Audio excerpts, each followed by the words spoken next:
Hello everyone, welcome to our channel. कैसे हैं आप सब? आई होप सब सही होगा। आज फिर से हम लोग स्टार्ट करने वाले हैं एक नया और एक इंटरेस्टिंग टॉपिक। जो चैप्टर चल रहा है मेटल और नॉन मेटल, उसमें मैंने आपको एक्सट्रैक्शन के बारे में बताया था। लास्ट क्लास में मैंने extraction of zinc and ferrous के बारे में डिस्कस किया था। अभी हम लोग एक्सट्रैक्शन ऑफ एल्युमिनियम पे चलेंगे, एल्युमिनियम को कैसे एक्सट्रैक्ट किया जाता है, और फिर हम लोग मरकरी पे चलेंगे कि मरकरी को कैसे एक्सट्रैक्ट किया जाता है। उसके बाद हम लोग, अगर टाइम बचता है तो हम लोग और उसके आगे चलेंगे कि कॉपर को कैसे एक्सट्रैक्ट किया जाता है। मैंने थोड़ा सा बताया था, अभी हम लोग डिटेल से जानेंगे कि कॉपर कैसे एक्सट्रैक्ट किया जाता है। तो चलिए स्टार्ट करते हैं आज का टॉपिक, एक्सट्रैक्शन ऑफ एल्युमिनियम। तो एल्युमिनियम का बात करें तो इसका सिंबल क्या होता है? अगर सिंबल का बात करें तो सिंबल है Al। Atomic number is 30, atomic mass is 27। बात करें वैलेंसी की, वैलेंसी इज 3। अगर इलेक्ट्रॉनिक कॉन्फ़िगरेशन की, देन इलेक्ट्रॉनिक कॉन्फ़िगरेशन के बारे में बात करें तो 283। आउटर मोस्ट सेल में 3 इलेक्ट्रॉन होता है, मतलब valence electron is 3 and valency is also 3। तो ये है एल्युमिनियम। इसका जो मेन ओर होता है वो होता है बॉक्साइट। Al2O3 into 2H2O। तो ये है बॉक्साइट का फॉर्मूला। तो इसको एक्सट्रैक्ट कैसे करते हैं, कैसे निकालते हैं, ये है एल्युमिनियम के बारे में कुछ इंफॉर्मेशन जो कि आपको जानना चाहिए। कभी कभी ऑब्जेक्टिव में ऐसा क्वेश्चन आता है, what is the valency of aluminium, या what are the number of valence electron in aluminium. तो ऐसा क्वेश्चन आपको देखने को मिल सकता है। बेसिक अगर शॉर्ट क्लास में जाओगे, छोटे क्लास में जाओगे तो इसका सिंबल भी पूछ सकता है।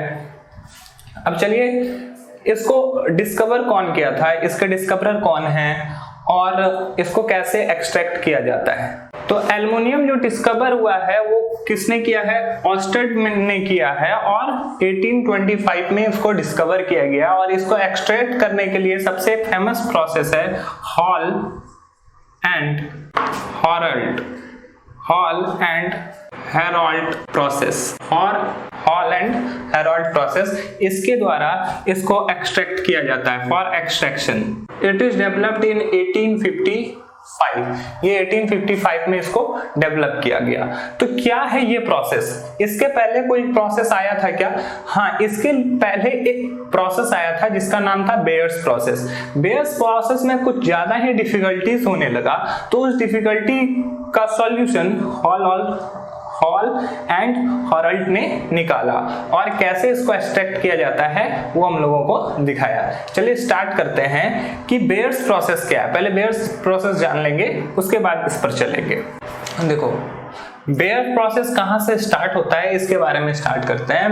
बेयर प्रोसेस ने कहा कि एल्युमिनियम का जो मेनली एक्सट्रैक्शन होता है वो बॉक्साइड ओर से ही होता है। उसमें 60% तक एल्युमिनियम पाया जाता है। तो वो कैसे होगा? तो बॉक्साइड को लाया जाता है, उसमें बहुत सारा इम्प्योरिटीज होता है, तो उसके इम्प्योरिटीज को पहले निकाला जाता है। बहुत सारा प्रोसेस मैंने इम्प्योरिटीज निकालने के लिए बताया है, जैसे flotation, gravity separation, magnetic separation.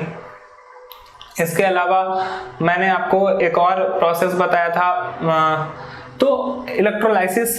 तो ये सभी प्रोसेस से पहले इसको अलग किया जाता है। तो जब ये अलग हो जाता है बॉक्साइड में, फिर भी उसमें कुछ इम्प्योरिटीज प्रेजेंट रहते हैं, तो वोलेटाइल इम्प्योरिटीज को अलग करने के लिए उसको हीट किया जाता है। हीट करने से वोलेटाइल इम्प्योरिटी जो होता है वो निकल जाता है, उड़ जाता है, खत्म हो जाता है। उसके बाद बॉक्साइड जो है उसको हीट किया जाता है सोडियम हाइड्रोक्साइड के साथ। सोडियम हाइड्रोक्साइड को कास्टिक सोडा भी बोलते हैं। अक्सर आपको कास्टिक सोडा लिखा हुआ मिलेगा क्योंकि पॉपुलर नेम कास्टिक सोडा है, उसका कॉमन नेम कास्टिक सोडा है। तो इसको कास्टिक सोडा के साथ हीट किया जाता है, और हीट करने के बाद वहां से वाटर मॉलिक्यूल्स निकलता है और हीट किया जाता है, और वहां से वाटर मॉलिक्यूल्स इम्प्यूरिटीज के रूप में, रेड मड के रूप में, जिसको रेड मड बोला जाता है, के रूप में निकलता है और सोडियम मेटा एल्यूमिनेट बनता है।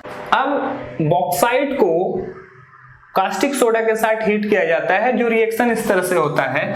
ये बॉक्साइड है Al2O3 into 2H2, ये बॉक्साइड है। इसका reaction caustic soda means NaOH से कराया जाता है। तो आफ्टर रिएक्शन ये बनता है 2ANaAlO2।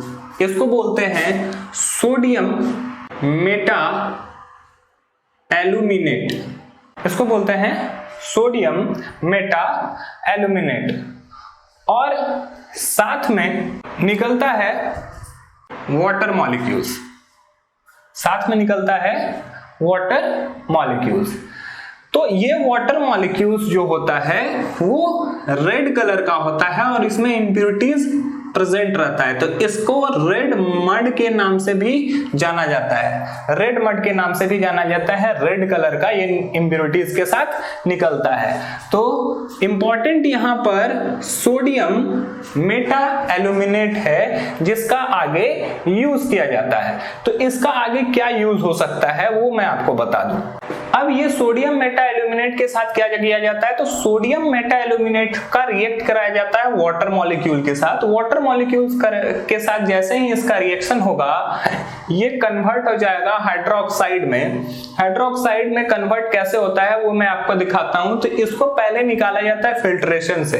ये जो बना हुआ है सोडियम मेटा एल्यूमिनेट, ये रेड वाटर के साथ रहता है। इसको फिल्ट्रेशन से इसको अलग किया जाता है और इसका रिएक्शन वाटर से कराया जाता है। जैसे ही ये वाटर से रिएक्ट करता है, ये एल्युमिनियम हाइड्रोक्साइड में कन्वर्ट हो जाता है। ये एल्युमिनियम हाइड्रोक्साइड में कन्वर्ट हो जाता है और साथ में सोडियम हाइड्रोक्साइड भी बनता है, कास्टिक सोडा भी बनता है।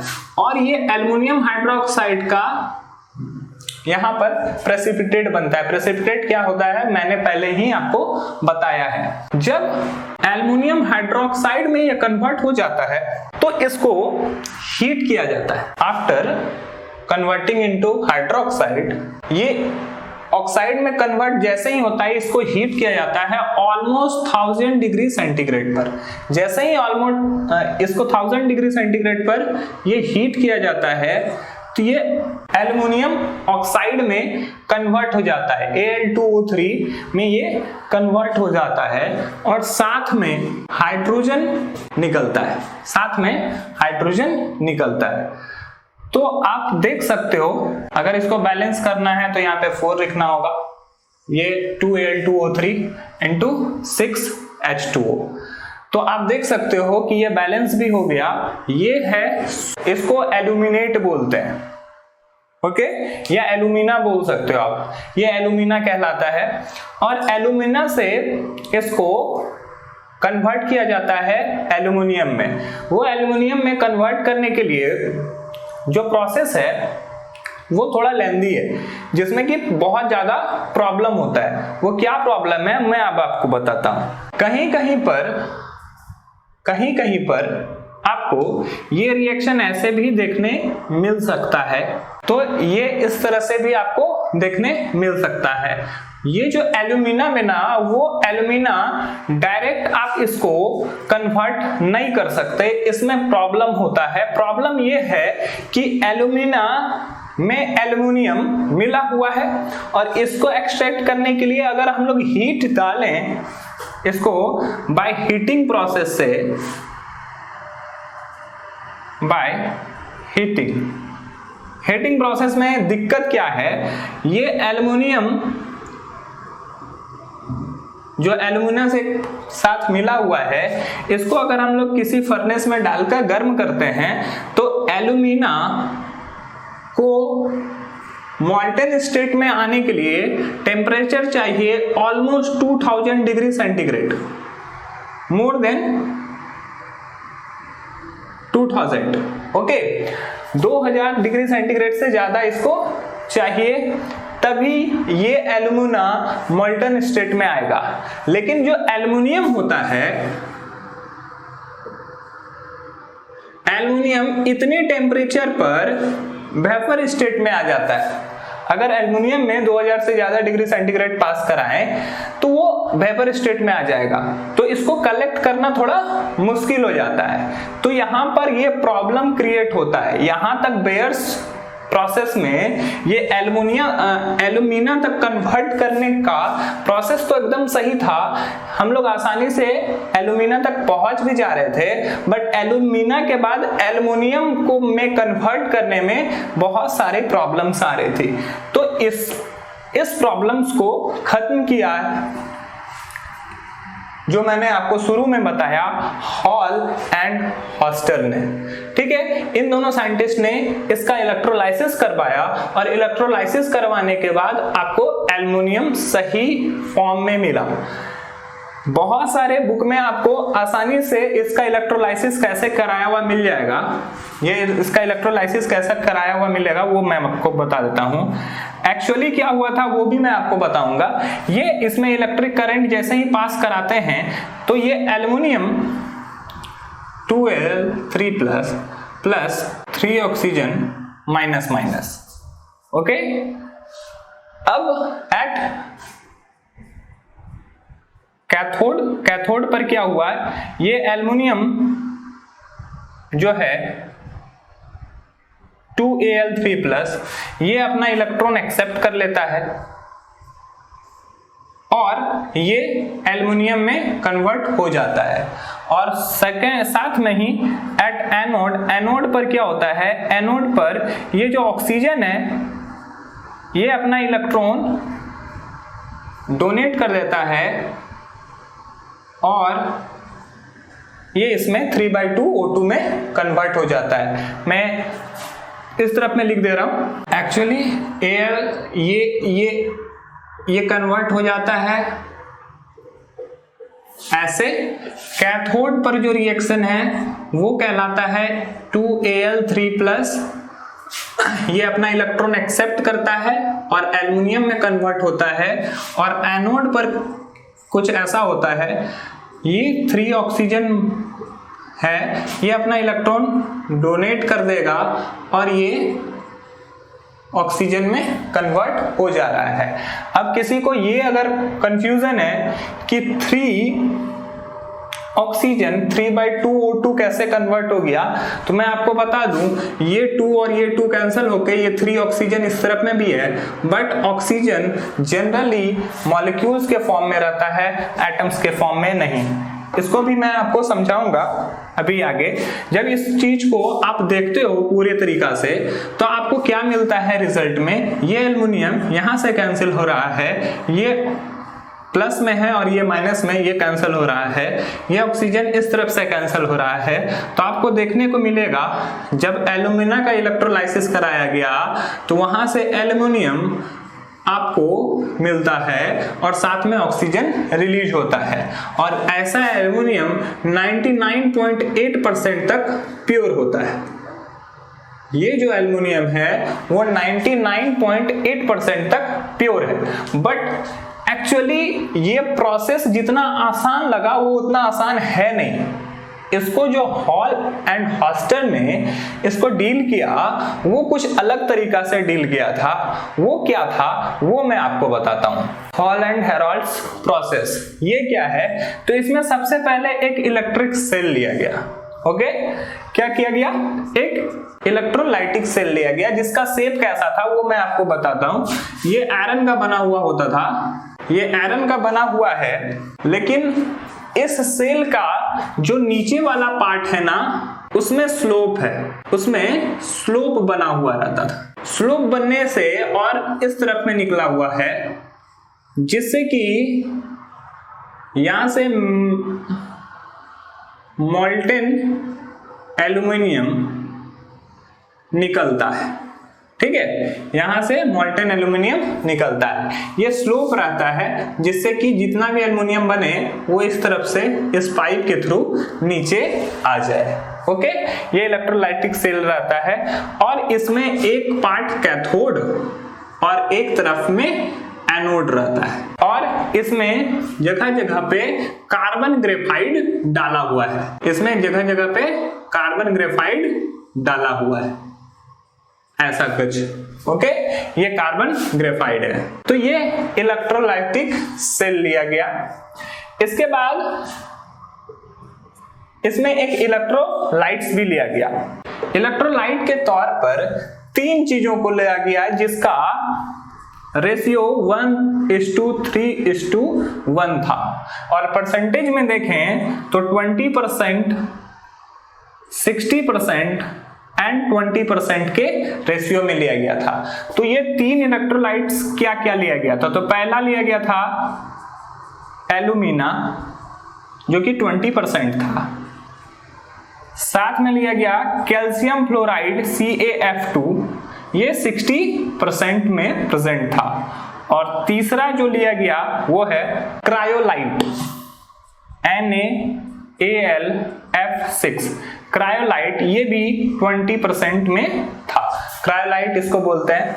तो ये तीनों को इलेक्ट्रोलाइट्स के रूप में यूज किया गया। और इसमें क्या यूज किया गया चलिए वो जानते हैं। तो इसमें एक सेल का यूज किया गया जिसमें करंट पास कराने पे 5 to 6 वोल्ट का इसमें करंट पास कराया गया। और इस सेल का जो टेम्परेचर था वो लगभग 990 डिग्री सेंटीग्रेड के अराउंड था, ऑलमोस्ट 1000 डिग्री के सेंटीग्रेड के लगभग रखा गया। तो ये 4 चीज को हॉल एंड हेरोल्ड ने देखा था और इस चारों से उन्होंने कैसे रिएक्शन कराया वो मैं आपको अब बता रहा हूं। क्रायोलाइट NaAlF6 जब इसका इलेक्ट्रोलाइट कराया गया तो ये 3Na plus Al3 plus F6F minus में ये ब्रेक होता है। ओके, जब ये इसका करवाया गया क्रायोलाइट Na3, यहाँ पे Na3AlF6 होगा तो क्रायोलाइट में ये Na3 plus Al3 plus and 6F minus में ये टूटता है। अब देखो कैल्शियम फ्लोराइड CaF2 ये कैसे कन्वर्ट होता है? तो Ca2 plus and 2F minus में ये कन्वर्ट होता है। और एल्यूमिना ये 60% है, ये 20% एंड ये भी 20%। तो एल्यूमिना जो कन्वर्ट होता है वो ऐसे होता है 2Al3 plus and 3O2 minus में, ये इस तरह से तीनों ब्रेक होता है। जब इनर सेल में जाओगे, इनर सेल में होता क्या है, कैथोड पर, इनर सेल में कैथोड पर क्या होता है, ये एल्युमिनियम जो है 4AlCl3 प्लस ये अपना 12 इलेक्ट्रॉन को एक्सेप्ट करके ये 4 एल्युमिनियम में कन्वर्ट हो जाता है। और एनोड पर क्या होता है, एनोड पर जब देखोगे तो एनोड पर यहां पर जो ऑक्सीजन होता है, ये 6 ऑक्सीजन जो होता है अपना 12 इलेक्ट्रॉन डोनेट कर कर 6 ऑक्सीजन में कन्वर्ट हो जाता है। ओके, अगर इस चीज को देख रहे हो, इस रिएक्शन को देख रहे हो आप ध्यान से, इस रिएक्शन को, तो यही रिएक्शन यहाँ पे लिखा हुआ है, सिर्फ अमाउंट बढ़ गया। अगर ये 2 इधर आ जाए तो यहाँ पे एल्युमिनियम 4 हो जाएगा। ओके, यहाँ पे एल्युमिनियम 4 हो जाएगा और ऑक्सीजन यहाँ पे 3 के बजाय 6 हो जाएगा अगर इसका क्वांटिटी बढ़ जाए तो। बाकी सब चीज सेम है। जब आप इस तीनों इक्वेशन को रिलेट करोगे तो देखोगे क्या होगा, ये एल्युमिनियम कैंसिल हो रहा है, ये ऑक्सीजन कैंसिल हो रहा है और ये इलेक्ट्रॉन प्लस और माइनस में कैंसिल हो रहा है। तो ये जो एल्युमिनियम था Al2O3 वो कन्वर्ट होके 4 एल्युमिनियम प्लस 6 ऑक्सीजन में कन्वर्ट हो जाता है। ये 6 ऑक्सीजन जो होता है वो कैसे कन्वर्ट होता है, देखो ये 6 ऑक्सीजन 6O फिर से रीअरेंज होता है और रीअरेंज होके 3O2 में कन्वर्ट होता है। ओके, ये कैसे करता है? तो ये करने के लिए मैं आपको एक और थोड़ा सा बता देता हूं। ये ऑक्सीजन 6 ऑक्सीजन एटम जो होता है वो 3 में अलग अलग, तो इस तरह करके आप देख सकते हो कि यहाँ पर जब हम देखते हैं तो ये कन्वर्ट होके खत्म होके ये 6 ऑक्सीजन जो है वो कैसे यहाँ पर आता है और ये कन्वर्ट हो जाता है मॉलिक्यूल्स में। उसके बारे में बात करें तो देखो यहाँ पर ये कैसे कन्वर्ट होता है। ये 6 ऑक्सीजन है वो 3 और 3 एटम में ब्रेक हो जाता है और 3 एटम मिलके 6 एटम जो है वो 3 एटम में डिवाइड होके 3 मॉलिक्यूल्स बना लेता है। तो इसी चीज को हम लोग 4 एल्युमिनियम प्लस 3O2 भी लिख सकते हैं। इसके पहले वाले में आपको दिखाया था मैंने 3/2O2 है ना, 3/2O2। तो वो क्या हुआ उसको समझने का कोशिश करना। वहां पे टोटल 3 ऑक्सीजन था। ओके, वहां पे टोटल 3 ऑक्सीजन था। तो 3 ऑक्सीजन में 1.5 ऑक्सीजन और 1.5 ऑक्सीजन अलग हुआ तो 1.5 ऑक्सीजन मॉलिक्यूल्स बना। जब इसको कन्वर्ट करते हो तो इसको हटाते हो तो ये 3/2 ऑब्वियसली हो जाएगा। तो आपको दिखेगा यहां पर मैंने आपको जो बताया था वो था 3/2O2। तो वो कैसे हुआ अभी आपको समझ में आ गया होगा। ओके, तो इस तरह से हॉल एंड हेरॉल्ड ने इसका प्रोसेस निकाला। इस प्रोसेस से जो एल्युमिनियम निकला वो मैंने आपको पहले भी बताया 99.8% तक प्योर था। 99.8% तक ये प्योर था। तो चलो अब हम लोग एक बार फिर से देख लेते हैं ऊपर शुरू से लेकर नीचे तक कि हम लोगों ने एल्युमिनियम के एक्सट्रैक्शन के लिए क्या क्या किया। तो देखो सबसे पहले क्या था, हमारे पास एक ओर था जिसका नाम है बॉक्साइड ओर Al2O3 × 2s2O। इसको हम लोगों ने कंसंट्रेट किया, कंसंट्रेटेड बाय NaOH। जब इसको NaOH से कंसंट्रेट किया था Al2O3 × 2s2O, जब ये NaOH से कंसंट्रेट हो रहा था तो ये NaAlO2 में कन्वर्ट हो जा रहा था, है ना। अब इस कंसंट्रेशन के बाद जो हम लोग को सोडियम ये पार्ट को कन्वर्ट करा रहे थे, वाटर मॉलिक्यूल से रिएक्ट करवा रहे थे, तो ये एल्युमिनियम हाइड्रोक्साइड में कन्वर्ट हो जा रहा था और यही एल्युमिनियम हाइड्रोक्साइड को फिर से हम लोग हीट करते थे तो ये एल्यूमिना में कन्वर्ट हो जा रहा था। तो ये एल्युमिनियम में जब आपको कन्वर्ट होता हुआ दिखता है तो हम लोग को यहाँ पे ऑक्साइड में ये कन्वर्ट हो गया। ये सेकंड प्रोसेस था, जो सेकंड पार्ट था। अब एल्युमिना को हम लोग इलेक्ट्रोलाइसिस करवाया जाता है, इलेक्ट्रोलाइसिस, जिसके बाद एल्युमिना Al2O3 ये कन्वर्ट हो जाता है किसमें, एल्युमिनियम में एंड ऑक्सीजन में, और इसके बाद हम लोग को प्योर एल्युमिनियम मिल जाता है। ये 4Al3Al प्लस ये अपना 6 इलेक्ट्रॉन एक्सेप्ट करता है तो ये 4 एल्युमिनियम और ये 12 इलेक्ट्रॉन और ये 12 इलेक्ट्रॉन अपने से निकालता है तो ये 3 ऑक्सीजन मॉलिक्यूल्स में कन्वर्ट होता है। जब आप इसको कैंसिल करते हो तो ये कैंसिल होके आपको दिखेगा 2Al2O3 ये कन्वर्ट हो गया 4 एल्युमिनियम और साथ में 3 ऑक्सीजन मॉलिक्यूल्स में। तो ये पूरा प्रोसेस था जिसके बाद आपको प्योर एल्युमिनियम मिल जाता है जो कि 99.8% तक प्योर होता है।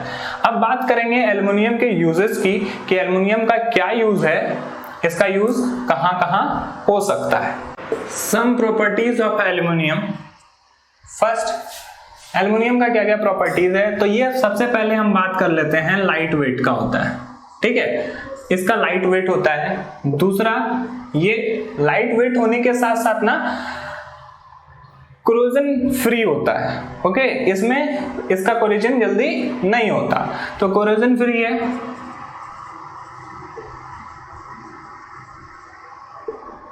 इसके अलावा इसके पास हाई टेंसाइल स्ट्रेंथ है, हाई टेंसाइल स्ट्रेंथ है इसके पास, तो इसको अच्छी तरीके से लंबा इसको वायर में कन्वर्ट कर सकते हैं आसानी से। इसके अलावा इसका एलॉय बहुत सारा यूजफुल है, इसका एलॉय यूज कर सकते हैं हम लोग। It is used in making alloy, alloy बनाने में भी इसका यूज होता है। तो एक्चुअली है क्या, तो ये इसका कुछ प्रॉपर्टी है जो कि हम लोग देख रहे हैं। इसके अलावा एक और प्रॉपर्टी है, aluminium is a good conductor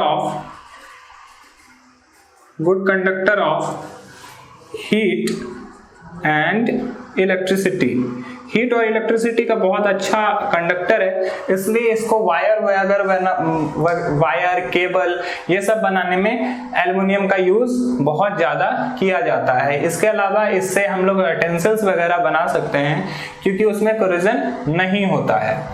तो ये सब इसके यूज है। एल्युमिनियम लाइट वेट होने की वजह से प्लेन के पार्ट्स बनाने में भी यूजफुल है, क्योंकि ये प्लेन के पार्ट्स को बनाने के लिए हम लोग थोड़ा स्ट्रॉन्ग और थोड़ा लाइट वेट का ही मेटल यूज कर सकते हैं। अगर ज्यादा वो भारी हो जाएगा तो उड़ने में उसको परेशानी हो सकती है। तो ड्यूराल्यूमिन नाम का एक एलॉय होता है जिसमें 95% तक एल्यूमिनियम है, 95% तक एक एल्युमिनियम पाया जाता है ड्यूराल्यूमिन में, और उसी ड्यूराल्यूमिन का यूज किया जाता है प्लेन के पार्ट्स को बनाने में। तो ये बहुत ज्यादा यूजफुल मेटल है। और इस पर ऑक्साइड का लेयर जब ये फ्री एयर में छोड़ देते हैं, इसके यूटेंसिल्स वगैरह को हम लोग फ्री स्टेट में अगर आप छोड़ देते हो, हवा में, खुले हवा में छोड़ देते हो, तो ये क्या होता है कि इस पे ऑक्सीजन से रिएक्ट करके ये ऑक्साइड का लेयर चढ़ा लेता है, और ऑक्साइड का लेयर इसको स्ट्रेंथ देता है। जनरली दूसरे मेटल जो होते हैं जब वो ऑक्सीजन से रिएक्ट करते हैं तो कोहेसिव नेचर होने की वजह से उसमें कोरोजन होना शुरू होता है, उसमें रस्ट लगना शुरू होता है। बट एल्युमिनियम के साथ उल्टा है। एल्युमिनियम में जब ऑक्साइड मिलता है तो ऑक्साइड उसको और स्ट्रांग बना देता है, और ये अगर एयर के प्रेजेंस में रहता है तो वो पहले से ज्यादा स्ट्रांग हो जाता है। तो इन सभी से एल्युमिनियम का बहुत ज्यादा यूजेस है। ओके, एक और यूज जो रेलवे ट्रैक को जोड़ने उड़ने में किया जाता है, जिसको थर्मिट प्रोसेस बोलते हैं।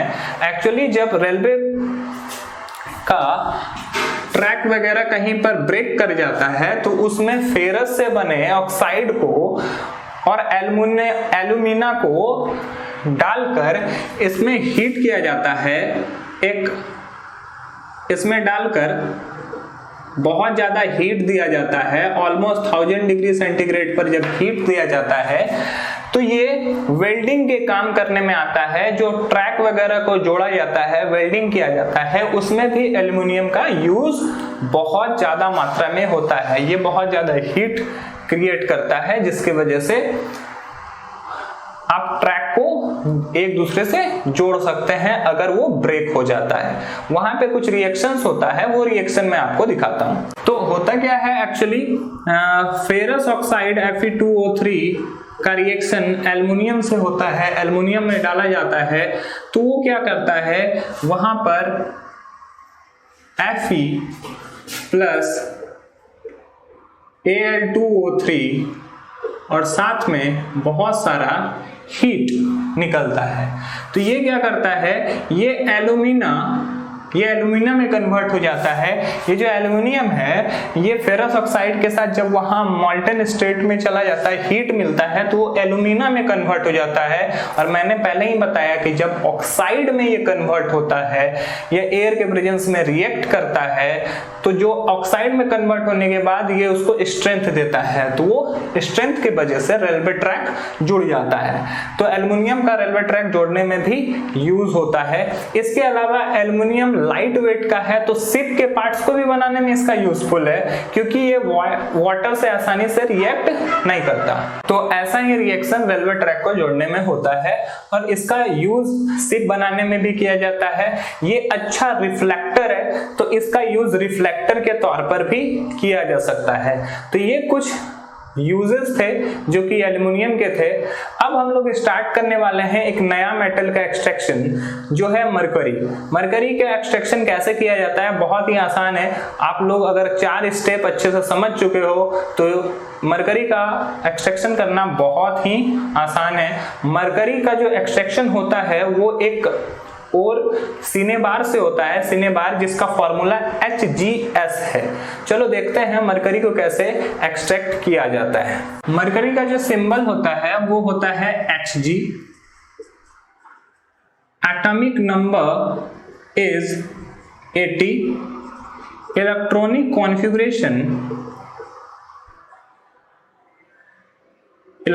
कॉन्फ़िगरेशन जो होता है वो होता है 2 8 18 32 18 2। ओके, ये इलेक्ट्रॉनिक कॉन्फ़िगरेशन है।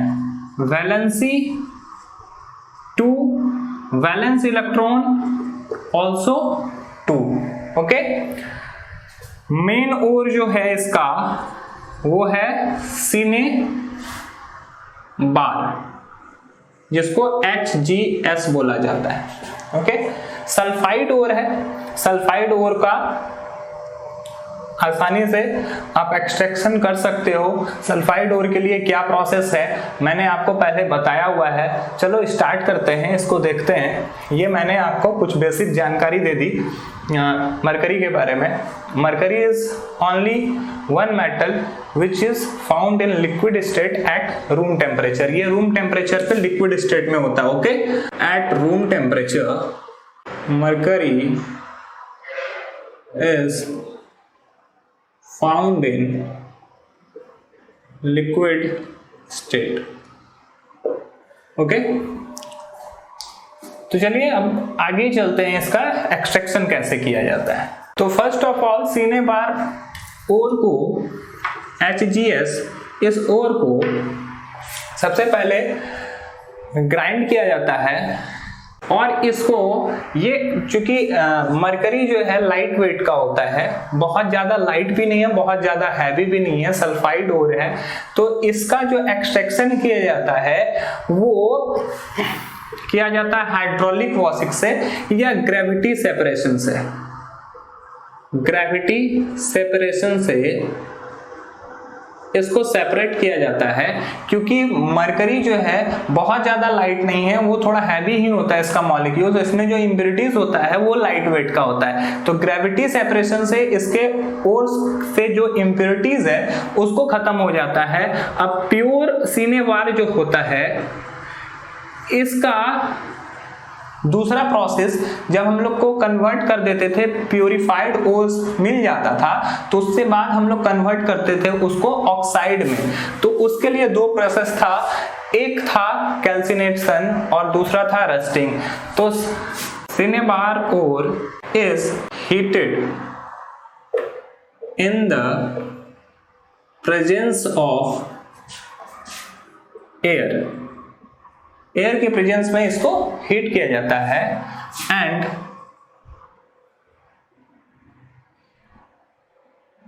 it is converted into oxide of mercury. This process is known as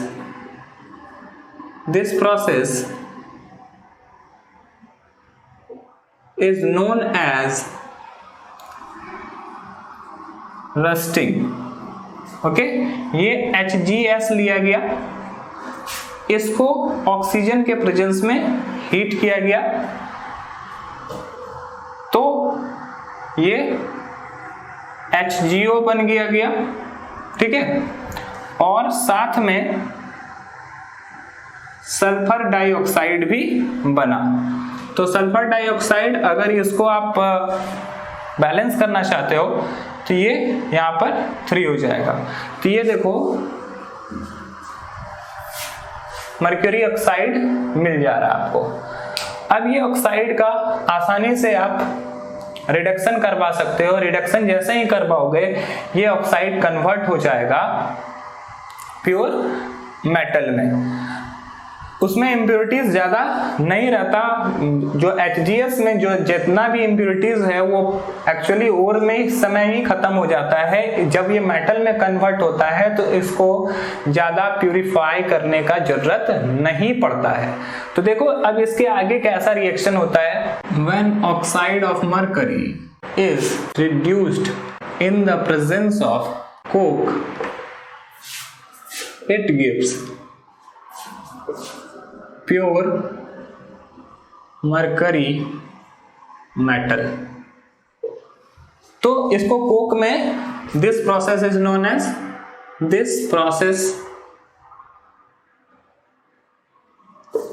as smelting. इसको स्मेल्टिंग बोलते हैं। तो होता क्या है, ये HgO है, इसको कोक के प्रेजेंस में रिएक्ट किया गया तो ये Hg और कार्बन डाइऑक्साइड में कन्वर्ट हो गया। तो ये जो आपको मरकरी मिला है वो प्योर मरकरी है। तो इस तरह से मरकरी का एक्सट्रैक्शन किया जाता है। अब बात करते हैं एक और मेटल की। हम लोगों ने अब आज किया है एल्युमिनियम के बारे में। एल्युमिनियम के बाद हम लोगों ने मरकरी को देखा। अभी एक और मेटल जिसके बारे में हम लोग डिस्कस करेंगे वो है कॉपर। कॉपर को कैसे अलग करते हैं, इसके लिए इलेक्ट्रोलाइसिस यूज किया जाता है। तो वो कैसे किया जाता है वो मैं आपको बताता हूं। तो अब हम लोग स्टार्ट कर रहे हैं एक्सट्रैक्शन ऑफ कॉपर। तो कॉपर सिंबल होता है Cu। एटॉमिक नंबर जो होता है वो होता है 29। इलेक्ट्रॉनिक कॉन्फ़िगरेशन होता है 2,8,18,1। अगर सबसेल वाइज देखोगे तो 1s2, 2s2, 2p6, 3s2, 3p6, 3d10 and 4s1। Actually real में ऐसा नहीं होता है। रियल में ऐसा होता है